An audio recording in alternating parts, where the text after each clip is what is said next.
Hello everyone. आशा करता हूँ सब ठीक होंगे, स्वस्थ होंगे। हम लोग कर रहे थे एसएससी सीजीएल के 2020 के इंग्लिश के सेट्स। ठीक है, उसमें हम एक सेट कर चुके थे। आज हम लोग सेकंड सेट करेंगे। तो आइए लेट्स स्टार्ट करते हैं। Just begin the set without wasting of time. तो क्वेश्चन आपको दिख रहा है। The question is, can you give me so many examples of subordinate clauses the teacher asked the class। Substitution का क्वेश्चन ने पूछ रहा है क्या आएगा सब्स्टिट्यूशन में, जो अंडरलाइन किया हुआ है।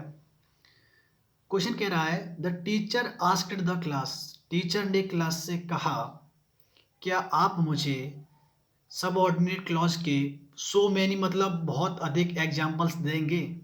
तो नॉर्मली क्या कहते हैं, कुछ और एग्जाम्पल दो भाई। भाई आपने कुछ एग्जाम्पल दिए तो नॉर्मली क्या बोलोगे, कुछ और। Can you give me some more examples, तो नॉर्मली क्या बनता है, सम मोर एग्जाम्पल्स। तो ये हमारा बेसिक आंसर हो जाएगा। ठीक है, सो मैनी बहुत सारे एग्जाम्पल देना आप देखोगे तो ये बनता ही नहीं है एक्चुअली में, देखा जाए तो कुछ और अधिक एग्जाम्पल, तो सम मोर एग्जाम्पल्स। इस तरीके से इसको अपन सिंपली कर लेंगे। और अगले क्वेश्चन पर बढ़ते हैं। अगला क्वेश्चन देखते हैं। तो सेकंड क्वेश्चन देखते हैं।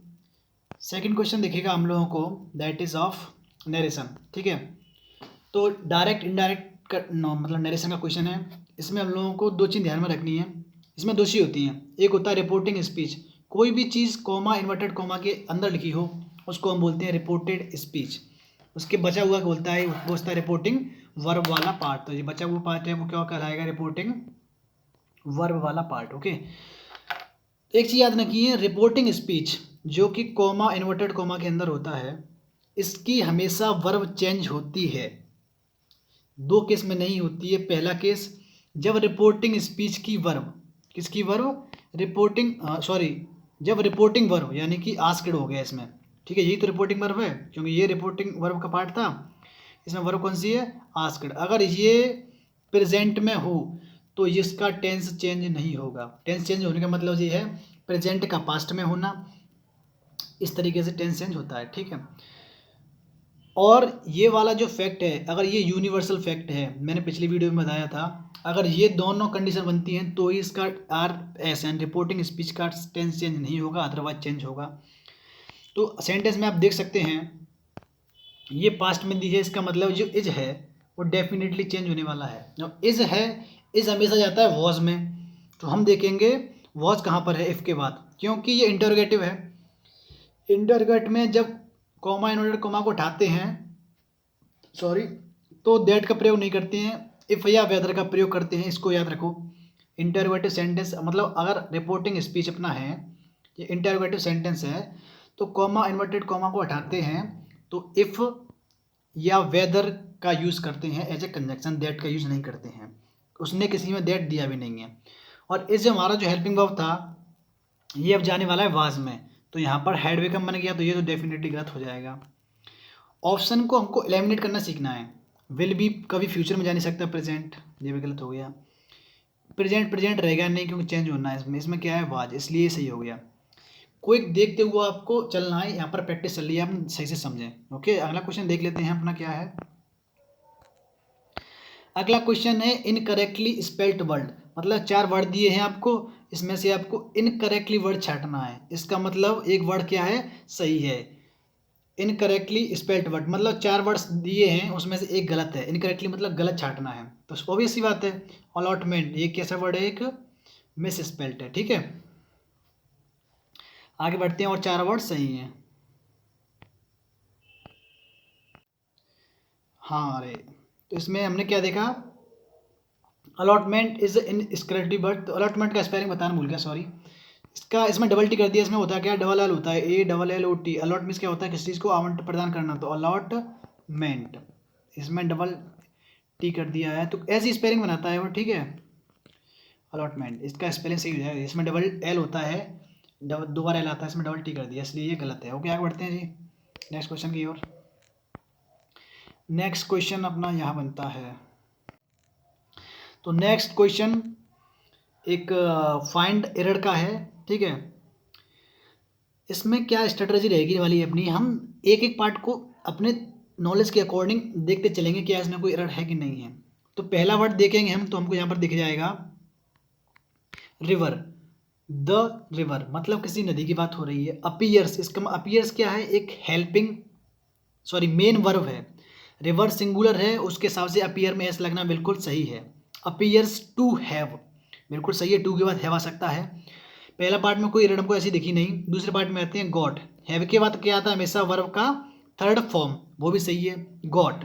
गॉट के बाद एक चाहिए इट्स नेम, ये भी सही है क्योंकि गॉट एक वर्ब है, वर्ब क्या लेती है, ऑब्जेक्ट ले लिया। फ्रॉम द टाउन, कहाँ से लिया, टाउन से, ये भी सही है। नियर बाई मतलब पास के टाउन से। इसका मतलब जो दिख रहा है हमको उसमें हमको कोई गलती नहीं दिखी, इसलिए नो एरर। ऐसा बहुत कम होता है कि ये नो एरर का ऑप्शन देता है, लेकिन इसमें बना दिया है। ओके, तो इसमें कोई एरर नहीं है। आगे बढ़ते हैं। नेक्स्ट क्वेश्चन अपना है idiom and phrase. To walk on air. To walk on air का मतलब होता है बहुत अधिक खुश होना। जैसे कि आपका सिलेक्शन हो जाएगा तो you will walk on air, मतलब आप बहुत अधिक खुश होंगे। तो सीधे सीधे आप मतलब वॉक ऑन एयर का मतलब क्या है, हवा पे चलना। हवा पे तो वही आदमी चलेगा जो बहुत खुश होगा, ये ऐसे कह सकते हो। प्लेन में तो वही उड़ेगा जिसके पास बहुत पैसा हो गया और खुश होगा, ठीक है। सिंपली बात ये है। टू वॉक ऑन एयर का मतलब क्या होता है, बहुत अधिक खुश होना। I am walking on air because I got lottery, वो कैसे बोल सकते हैं, ठीक है। मैं बहुत खुश हूँ क्योंकि मुझे लॉटरी लग गई। I am walking on air because I got selected in SSC, CGL और whatever you are preparing for. Okay, तो ये फ्रेश था, इसको एज इट इज आपको याद करना है। टू वॉक ऑन एयर इसका मतलब होता है बहुत अधिक खुश होना, और टू बी वेरी हैप्पी। आगे बढ़ते हैं। अगेन ईडियम में इसका मतलब क्या होता है, to take a chill pill, इसका मतलब होता है काम डाउन।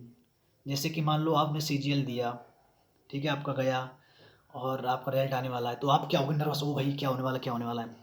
तो that time you have to take a chill pill, मतलब काम डाउन, मतलब शांत रहो, ठीक है।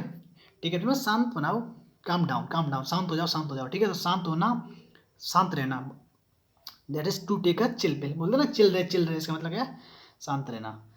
ओके, नेक्स्ट क्वेश्चन देखते हैं। तो नेक्स्ट वर्ड में पूछ रहा है हमसे सिनोनिम। सिनोनिम्स पूछ रहा है प्रोम्प्ट का।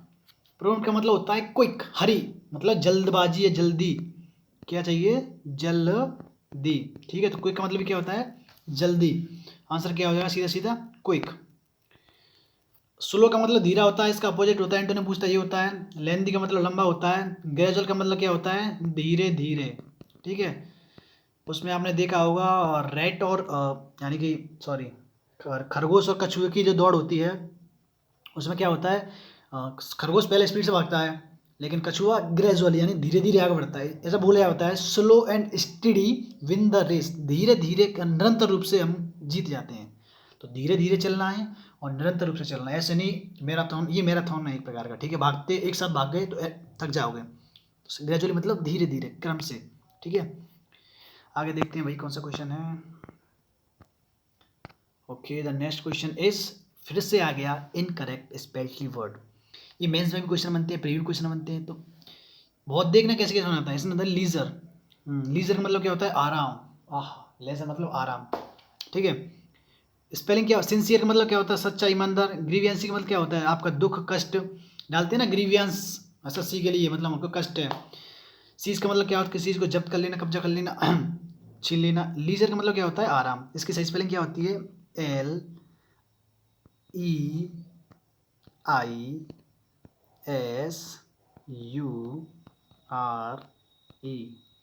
लीजर, लेजर, ठीक है। LEI होती है, इसने क्या किया है, LIE कर दिया है, तो आपको इतना देखना है, ठीक है। श्योर तो पीछे है ही, इसका सही स्पेलिंग दिया है, इसका मतलब क्या होता है, आराम। तो जी नेक्स्ट क्वेश्चन आया हमारा फिल इन द ब्लैंक का। सबसे पहले चार ऑप्शन देखो क्विकली, क्या दिखा, वही वो वर्ब दिख रही सारी, इसका मतलब वर्ब की मीनिंग आती हो तो कर पाओगे, अदरवाइज नहीं कर पाओगे। हेल्प फ्रॉम रिलेटिव्स, रिलेटिव्स क्या होते हैं, सगे संबंधी, आपके चाचा, ताऊ, मामा, माई, रिलेटिव्स हो गए आपके। तो रिलेटिव्स से मदद, supported him in difficult times, मतलब रिलेटिव से यानी जो उसके रिलेटिव थे उससे मिली हुई मदद के द्वारा उसने सपोर्ट किया, कहाँ पर, कठिनाई के समय में।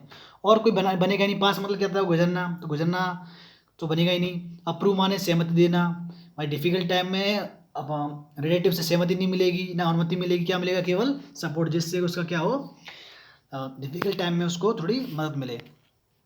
अगला क्वेश्चन देखते हैं। तो ये क्वेश्चन है आपका सेंटेंस रीअरेंजमेंट का, ठीक है। वैसे मैं पिछले बताया था, इस बात ध्यान से समझना है इसको कैसे पकड़ना है। सबसे पहले ऑप्शन देखो ए बी सी, ए तो है नहीं, बी सी डी। देखो सबसे पहले हम चलते हैं जनरल स्टेटमेंट टू स्पेसिफिक। सबसे पहले हमको जो स्टेटमेंट आना है हमारा होना चाहिए जनरल, और कुछ होते हैं की पॉइंट्स। जैसे कि आपको बी देखो, बी का जो पहला वर्ड क्या है आप देखोगे तो, एक मिनट जूम कर दिखाता हूँ। बी, बी का पहला वर्ड क्या दिखेगा आपको, बी का पहला वर्ड, एक minute sorry, okay, it's. It's का मतलब इसकी। अगर मैं इससे स्टार्ट करूं तो मुझे बताना पड़ेगा कि किसकी, क्योंकि पहले हम नाउन लगाएंगे राम, उसके बाद उसके लिए क्या लगाएंगे हम, ही। अगर हम प्रोनाउन लगा रहे हैं तो उससे पहले हमको नाउन के बारे में बताना पड़ेगा। अगर हम इट्स लगा रहे हैं सबसे पहले, अगर बी से स्टार्ट कर रहे हैं, इसका मतलब बताना पड़ेगा इट्स किसके लिए आया है। इसका मतलब बी स्टार्ट हमारा करने वाला नहीं है। और देखते हैं इन द सेम केस, इसी तरीके से आप डी देखो। डी का पहला वर्ड क्या है, दिस एनुअल इवेंट, यह वार्षिक महोत्सव या कार्यक्रम, यह। तो कौन सा बताना पड़ेगा आपको, यू हैव टू टेल कि ये वाला। इसका मतलब पहले इसका वर्णन करना पड़ेगा कि ये वाला, ठीक है। जैसे कि Republic day is celebrated on 26 January, this event, इसके बाद लगाऊंगा, मतलब मैंने बताया पहले किसकी बात कर रहा हूँ, रिपब्लिक डे। उस रिपब्लिक डे के लिए मैंने बाद में लगाया है दिस इवेंट। इसका मतलब अगर हम लगा रहे हैं दिस यानी कि यह स्टार्ट करेंगे, तो इससे पहले बताना पड़ेगा कि हमको किसके लिए आया यह। इसका मतलब ये स्टार्ट नहीं करेगा। तो हमने देखा बी और डी स्टार्ट नहीं कर रहे हैं सेंटेंस को, ठीक है। तो बी और डी सेंटेंस को स्टार्ट नहीं कर रहे हैं, तो आगे देखते हैं बच्चा क्या हमारे पास सी, ठीक है। सी क्या कह रहा है, हमने सबसे पहले क्या बोला मैंने, हमको general to specific, general statement देख रहे हैं सबसे पहले क्या है। तो जनरल स्टेटमेंट क्या है, international day for international tiger day was initiated in 2010 at the Saint Petersburg tiger summit, ठीक है। तो ये कह रहा है इंटरनेशनल टाइगर डे को जो शुरुआत हुई थी 2010 में हुई थी, कहाँ पर हुई थी, Saint Petersburg tiger summit, summit का मतलब मीटिंग, वहाँ पर हुई थी, ठीक है। तो एक आपने इवेंट देख लिया, दिस एनुअल इवेंट। अब सी के बाद डी, अब सी हमने इसमें देखे नहीं, अगर हम ध्यान से आराम से करते हैं, घबराने बात नहीं है। यहाँ पर सी के बाद क्या मिल रहा है हमको, डी मिल रहा है, यहाँ पर सी के बाद मिल रहा है हमको ए। इसका मतलब सी के बाद हमारे पास दो ऑप्शन बनते हैं, या तो सी के बाद डी आने वाला है या ए आने वाला है। ए लगा के देखेंगे, चलो हटाने के लिए देखो बी और डी हमने पहले हटा दिए, ठीक है, क्यों, ये तो स्टार्ट कर ही नहीं पाएंगे। सी स्टार्ट किया तो सी के बाद डी है, सी के बाद ए है। तो सबसे पहले हम ए, तो डी तो आंसर है ही, ए लगा के देखते हैं क्या कह रहा है। While India is home to 75% of the tigers in the world, the global tiger day as it is also none sees, ऐसा कुछ दिया है, as well as in the Bangladesh Nepal. इसका मतलब इसने इंडिया के बारे में बताना शुरू कर दिया है कि इंडिया में 75% टाइगर हैं ऐसे। लेकिन अगर हम उसको लगा देंगे, उस ए सी के बाद ए लगा देंगे, तो दिस एनुअल इवेंट, ये दोनों स्टेटमेंट साथ साथ आएंगे, जैसे बताया ना, Republic day and this event. तो सी के बाद सीधे सीधे बन जाएगा डी, डी के बाद सी डी, फिर तो सी एक समझ सी डी बी ए, इसका मतलब हो जाएगा बॉम्बे। इसका मतलब आंसर अपना बॉम्बे हो जाएगा, जो कि लगा हुआ है ऑलरेडी। आई होप आपको समझ में आ गया होगा। तो ये ऐसे की पॉइंट होते हैं। आगे देखते हैं, एंटोनिम पूछ रहा है, किसका पूछ रहा है, प्यूट्रेफाई। प्यूट्रेफाई का मतलब होता है रॉट, ROT। रॉट का मतलब क्या होता है, गलना, सड़ना, ठीक है। डिकम्पोज का मतलब भी यही होता है। DECAY, इसका मतलब क्या होता है, सड़ना, गलना, ठीक है। जैसे बॉडी को कहीं डाल देते हैं तो बॉडी क्या होने लगती है, डिकम्पोज होने लगती है, डीके होने लगती है, सड़ने लगती है, ठीक है। तो प्यूट्रीफाई का मतलब क्या होता है, सड़ना, गलना, ठीक है। डेस्ट्रॉय, नष्ट करना, कंटामिनेट, दूषित होना, डिकम्पोज बता ही दिया, यही होता है सेम। इसका मतलब तीन, इसके समानता ने बचा कौन सा, कंबाइन। कंबाइन का मतलब क्या होता है, मिलाना, जुड़कर बनाना। क्योंकि प्यूट्रीफाई सड़ रहा है, गल रहा है, इसका मतलब टूट रहा है। कंबाइन जॉइंट हो रहा है, तो उसका अपोजिट हो गया। प्यूट्रीफाई का मतलब क्या होता है, रॉट, डीके, डिकम्पोज कर सकते हैं, ठीक है। मतलब सड़ना, गलना, कोई चीज़ प्यूट्रीफाई होने लगती है। और प्यूट्रीफाई का मतलब ये होता है कोई ये नॉर्मल केस में आता है, वैसे तो इसके लिए आता है, कोई चीज़ प्यूट्रीफाई होती है, जैसे मान लो कोई खाना है बहुत देर से सड़ रहा है, या कोई एनिमल है डेड डेड वो प्यूट्रीफाई, वहाँ पर मेनली होता है। अगर इंसान के केस में आता है तो भ्रष्ट होता है, भ्रष्टाचार करते हैं ना, तो वो बहुत भ्रष्ट इंसान, ऐसा बोल सकते हैं हम, प्यूट्रीफाइंग। ओके, अगला क्वेश्चन देखते हैं, व्हाट इज अगला question. The next question is again voice का क्वेश्चन है। भाई वॉइस का क्वेश्चन क्विक करो, क्विक क्या देखना है पहले, सबसे पहले देखो एक्टिव वॉइस पैसिव वॉइस देखना है, सबसे पहले एक्टिव वॉइस स्पीड से देखना है हमको। Okay, active voice passive voice के लिए मैंने पहले ही बताया था, फिर से बता रहा हूँ अगेन एंड अगेन, आपको B+B3 देखना है जो दिया है उसमें, B+V3 जो दिया है उसके अंदर अगर ये स्ट्रक्चर है तो डेफिनेटली क्या होगा, वो पैसिव वॉइस। ठीक है, बी में क्या क्या आता है मैंने आपको पहले भी वीडियो बता चुका हूँ, इस बार बता रहा हूँ बोल के। बी वर्ब उसमें के अंदर आती हैं is, are, am, was, were, been और बीइंग। इनके बाद अगर वर्ब की थर्ड फॉर्म मिल जाए इसका मतलब वो स्ट्रक्चर पैसिव वॉइस की है। इसमें हम देखेंगे B2 या B3 तो है लेकिन बी वर्ब नहीं है, इसका मतलब कैसी स्ट्रक्चर हो गई, एक्टिव वॉइस की। एक्टिव वॉइस की होगी तो हमको बनाना पड़ेगा इसका पैसिव वॉइस। और मैं आपको बता दूं पैसिव वॉइस बनाने में कभी भी टेंस चेंज नहीं होता है। टेंस चेंज होने का मतलब ये है प्रेजेंट प्रेजेंट रहने वाला है, पास्ट पास्ट रहने वाला है, फ्यूचर फ्यूचर रहने वाला है। इन बात को आपको ध्यान रखना है, कभी कभी हम कंफ्यूज हो जाते हैं और कभी कभी इसको वॉच कर देते हैं पैसिव वॉइस में ही। टेंस चेंज होता है वॉइस और नरेशन, सॉरी नरेशन में, डायरेक्ट और इनडायरेक्ट नरेशन आते हैं उसमें प्रेजेंट पास्ट में जाएगा। वॉइस यानी कि एक्टिव वॉइस पैसिव वॉइस में कोई भी टेंस चेंज नहीं होगा। इसका मतलब क्या है कि पास्ट जो दिया है बर्न्ड, ये पास्ट रहेगा, मतलब इस तो प्रेजेंट हो गया, ये खत्म हो गया, ये इस क्या हो गया प्रेजेंट, ये खत्म हो गया, हैज प्रेजेंट में आता है, ये खत्म हो गया, बचा क्या, तो ऑटोमेटिक आपका आंसर आ जाएगा। ठीक है, टेंस चेंज कहाँ पर होता है, वन सेकेंड कह रहा हूँ, टेंस चेंज होता है इनडायरेक्ट और डायरेक्ट नरेशन में। ऑलराइट, इसमें केवल स्ट्रक्चर चेंज होता है। आगे देखते हैं, तो फिर से सेंटेंस रीअरेंजमेंट क्वेश्चन है। देखो भाई वीडियो आप देख ही रहे हो, मतलब थोड़ी लंबी सा आ रही है बिकॉज समझाने में अच्छी तरीके से टाइम लगता है। ठीक है, मैं आपको विश्वास दिलाता हूँ इन लेक्चर्स को अच्छी तरह समझो, कोई भी डाउट होते हो मुझे बताओ, I will clarify that doubt with a very superb manner. Okay, so don't hesitate to comment your doubt. 21 sets हैं, इतना टाइम लग रहा है, दैट्स वाई आप इनको अच्छी तरीके से कर सको। ओके, तो प्लीज़ वीडियो को पूरा देखें और इनको समझें। तो देखते हैं क्वेश्चन को अपना, क्यों वीडियो तो देख ही लेंगे आप। ओके, एक मिनट, ठीक है भाई। अभी की तरह क्या स्टडी था देखते हैं पहले BDC। तो आप देखोगे तो आपको पता चलेगा कि जनरल जो स्टेटमेंट है वो हमारे पास निकल के आया है बी में क्या कह रहा है, देखना, बी में कह रहा है ए मैन, क्या कह रहा है, अ मैन,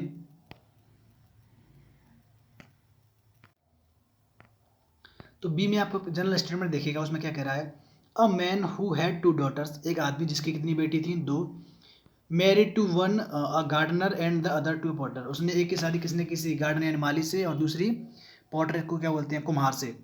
ठीक है, ऐसा कर दिया उसने। अच्छा, इसमें फिर बी से स्टार्ट कर दिया क्योंकि और इस तरह आप देखोगे आफ्टर अ वाइल मतलब कुछ देर बाद, ऐसा कुछ दिखा नहीं ही। अभी मैं क्या बताया था किसके लिए, किसने कीवर्ड जरूर लाना पड़ेगा, किसमें क्या आया ही किसके लिए आया है, ये हमारा किसके लिए आया होगा, डेफिनेटली मैन के लिए। इसमें भी आ रहा है वी हैव, इसमें भी क्या आया है, सॉरी एक मिनट, हाँ मैन, ये मैन के लिए आया क्योंकि और कोई दिखेगा नहीं इसके लिए। ठीक है, तो बी से स्टार्ट हो गया, बी के बाद दिखेगा आपको डी और बी के बाद दिखेगा आपको, ये दोनों कट के बी से स्टार्ट हो गया। B general statement, general statement क्या कह रहा है, वो एक व्यक्ति थी जिसकी 2 डॉटर थी, उसने एक की शादी किसी की माली से और दूसरे की पॉटर से। आगे देखेंगे बी के बाद डी आ रहा है, बी के बाद आ रहा है सी। डी में देखेंगे आप तो a man, sorry after a while, जैसे शादी करी तो कुछ दिनों बाद कुछ समय बाद, ही पेड अ विजिट, मतलब पेड अ विजिट का मतलब होता है गया, मिलने गया, to the gardener's home and asked his daughter how she was and how it fare with her. उस तो पहले जिसको ब्याह शादी हो जाती है तो उसके बाद क्या आता है, जो जिसने उसकी शादी किससे की थी, माली से, उस अपनी बेटी के पास जाता है, पूछा है कैसा है, मतलब ठीक है ना, ठीक है, और उसने उसको कैसे स्वागत किया या ट्रीट किया या उसके साथ कैसा बर्ताव हो रहा है, मतलब ऑल राइट है कि नहीं। ऑफ वेन, ऑफ का मतलब होता है लेटर, यहाँ पर इसका मतलब later, later he went to the potter's home,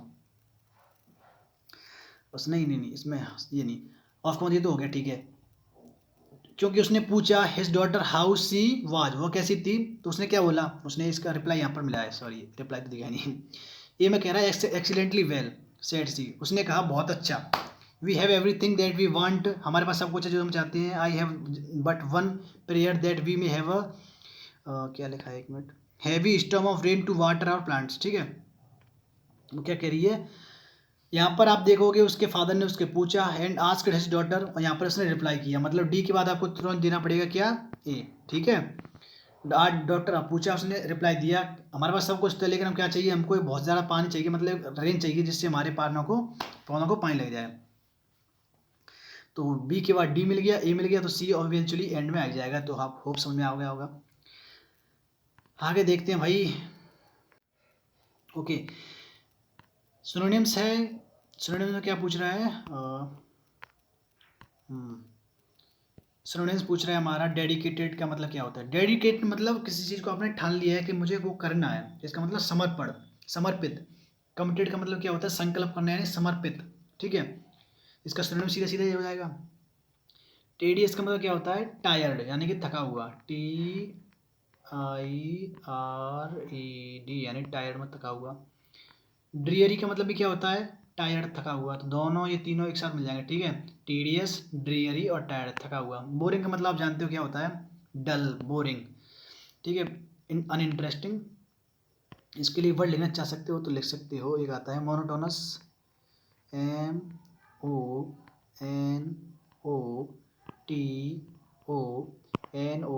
ठीक है, मोनोटोनस, ये आप लिख सकते हो। बोर इसका मतलब क्या होता है, बोरिंग, ठीक है। आगे बढ़ते हैं भाई। 14 क्वेश्चन जल्दी करते हैं, ओके है ना, तो लेक्चर बहुत लंबा हो जाएगा फिर। होप का मतलब होता है आशा, उस उल्टा चाहिए, मतलब आशा मतलब एक प्रकार की पॉजिटिव, डाउट मतलब ऑप्टिमिज्म, पॉजिटिव दे रहा है, करियर सांस दे रहा है, चांस मौका दे रहा है, डाउट मतलब संदेह है, वहाँ पर उसको आशा है मतलब कुछ होगा, इसको आशा नहीं, कुछ नहीं होगा, सॉरी। आगे बढ़ते हैं भाई। तो नेक्स्ट क्वेश्चन देखते हैं। इरड की पूछ रहा है कि इरड को देखना है आपको, तो देखते हैं। द वुड कटर यानी कि लकड़हारा जो लकड़ी काटता है, felled some trees with hardly, मुश्किल से काफ़ी पेड़ गिराए, मैनी इफर्ट एट ऑल, देख गया होगा, मैनी के बाद हमेशा जो नाउन आता है कैसा होता है, प्लूरल, क्योंकि कई प्रयास नहीं, कई प्रयासों, ठीक है। तो मैनी के बाद क्या आएगा, प्लूरल, सिंपल था। आगे बढ़ते हैं। ओके, इसमें क्या कह रहा है, एक मिनट भाई, इधर कर लेते हैं इसको। The interviewer asked Gautam, interviewer ने गौतम से पूछा, क्या पूछा, कैन यू टेल मी, क्या तुम मुझे बता सकते हो, what your in life are, तुम्हारी जिंदगी में क्या है, क्या ट्राइवलिटीज, ट्राइवलिटी का मतलब होता है तुच्छापन, ठीक है। सीधी सीधी बात है, एस्पायरेशन यानी महत्वाकांक्षा, यानी कुछ पाने की इच्छा, उसी को पूछेगा। डिटर्मिनेशन मतलब निर्धारण, और फ्राइबिलिटी का मतलब होता है वही उछलापन या नॉन सीरियसिंग। वैसे फ्राइबिलिटी का मतलब होता है सिली बिहेवियर, मतलब मूर्खतापूर्ण व्यवहार, मतलब किसी भी चीज़ को लेकर सीरियस ना होना। भाई एग्जाम में मेंस करते हो 10 दिन बाद, अरे कोई नहीं बना रहने दे, तो सिली बिहेवियर ऐसा होता नहीं, क्योंकि भाई जिस मेंस तक पहुंचता है उसको पता होता है, ठीक है। तो फ्राइबिलिटी का मतलब क्या होता है, फ्राइवोलिटीज का प्लूरल बना दिया है, सिली बिहेवियर, और यानी कि किसी गंभीर चीज़ को लेकर गंभीर ना होने वाला व्यवहार, यानी कि औछलापन, इसको हिंदी में से बोलते हैं, ठीक है भाई। तो एस्पायरेशन पूछेगा वो इंटरव्यू तुम्हारी, आगे क्या करना चाहते हो भाई, ऐसे पूछते हैं ना इंटरव्यू, तो ये पूछेगा भाई। ओके, आगे पूछ रहा है वन वर्ड, तो अ सेल्फ गवर्निंग कंट्री और रीजन, कोई ऐसा क्षेत्र जो खुद पर शासन करता है उसको क्या बोलते हैं, ऑटोनॉमी, स्वशासन, ठीक है। डेमोक्रेसी, लोकतंत्र, जहाँ जिस देश का नेता यानी कि जिस स्टेट यानी जिस स्टेट या कंट्री का नेता लीडर हो, मेन लीडर, वो जनता के द्वारा चुना जाता है, उसको बोलते हैं डेमोक्रेटिक कंट्री, ऐसी चीज़ को बोलते हैं डेमोक्रेसी यानी लोकतंत्र। अनार्की मतलब अराजकता, वहाँ किसी प्रकार का कोई शासन नहीं है, सब कुछ अपनी मर्जी से चल रहा है। और मोनार्की मतलब राजा का शासन, वहाँ पर राजा शासन करता हो। और सेल्फ गवर्निंग कंट्री और region that is autonomy, one word सीधा सीधा करना है। A place where coins, medals और टोकन्स आर मेड, ऐसी जगह जहाँ पर कॉइन्स छापे जाते हैं या मेडल्स छापे जाते हैं उसको बोलते हैं मिंट, ठीक है। Mint, royal mint, money heist से याद करो, रॉयल मिंट मतलब पैसे छपते हैं ना, इसलिए तो गए थे वहाँ पर रॉयल मिंट में डाका डालने के लिए। आगे बढ़ते हैं। ओके, फियर्स कंपटीशन, फियर्स का मतलब भयानक, भयानक ऐसा नहीं का डरावना, मतलब काफ़ी हद तक, to a very great extent, competition against restaurants, restaurant के खिलाफ, has driven up the prices, प्राइसों को बढ़ा दिया। एक बात बताओ भाई, रेस्टोरेंट के खिलाफ थोड़ी ना हुआ, रेस्टोरेंटों के बीच होगा, ठीक है। तो डेफिनेटली क्या हो जाएगा, अमंग, मतलब बहुत कड़ा प्रतियोगिता यानी कि कंपटीशन था किसके बीच, रेस्टोरेंट के बीच में, इसलिए प्राइस को बढ़ा दिया गया, ठीक है। दो रेस्टोरेंट तो है नहीं, बहुत सारे रेस्टोरेंट हैं, जब नंबर नहीं पता होता है तुलना करने के लिए तो अमंग लगाते हैं, अगर दो होते तो ऑफकोर्स हम क्या लगा सकते थे, बिटवीन, तो क्या लगाना पड़ेगा हमको, अमंग। तो यहाँ पर अपना 25 मिनट का हो गया सेशन, और यहाँ पर ख़त्म होता है अपना लेक्चर। आई होप आपको समझ आया होगा। ये रहेगा क्लोज टेस्ट, क्लोज टेस्ट को हम करेंगे, ऐसी बात नहीं है, पर पहले आप इस पे वीडियो को देखिए अच्छी तरीके से, अच्छा रिस्पॉन्स दिखाइए, फिर हम सब क्लोज टेस्ट को करेंगे जितने भी आते हैं अपने, ठीक है भाई। बड़ी एफर्ट लगते हैं तो इस वीडियो को अच्छी तरीके से समझाने में, तैयार करने में, तो please show your efforts and subscribe the channel. और आपकी कोई क्वेरीज है then comment down below, I will definitely try to answer your all queries, and thanks for watching the video. Bye.